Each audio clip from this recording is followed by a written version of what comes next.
In the past few weeks and months, you may have noticed a pattern on my channel. Whenever I'm about to make a theory on a certain game, I'll upload random gameplay of it beforehand. And well, now it's time I continue this trend and talk about Hours, because, well, this game has a lot more lore than I ever thought it could have. I'm serious. Hours lore could rival Adventure Forward lore. But in order to figure out how and why, we need to dive deep. So without further ado, let's get right into the video. I want to start by talking about Dreamer and Resident Mind, who are often confused for each other. For those who don't know, they're not the same character. However, it's quite interesting how they both look exactly the same. There's no difference appearance-wise, and while they have similar abilities, they aren't exactly alike. So, if they aren't the same entity, what are they? Well, I think that one of them actually created the other. Specifically, I think that Dreamer created Resident Mind.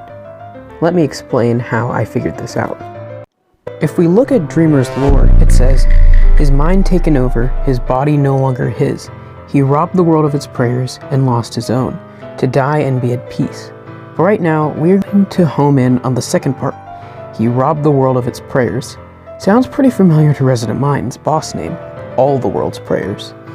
It is my theory that Resident Mind is the incarnation of all the world's prayers, in a form that resembles Dreamer. But this leaves some more questions, the largest of those being, what in the world do they mean by prayers?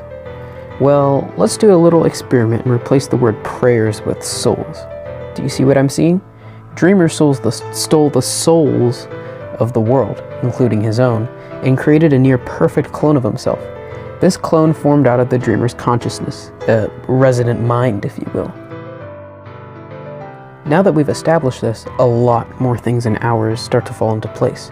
Think about what the characters in Hours are called: hosts. A host is a word that describes a vessel for a parasite or other living thing. This is likely because their souls were stolen from them by Dreamer and given shape by Resident Mind. This also explains why Resident Mind creates a clone of the character in their second phase. It's a manifestation of their soul, and by beating Resident Mind, it's just you getting your soul back.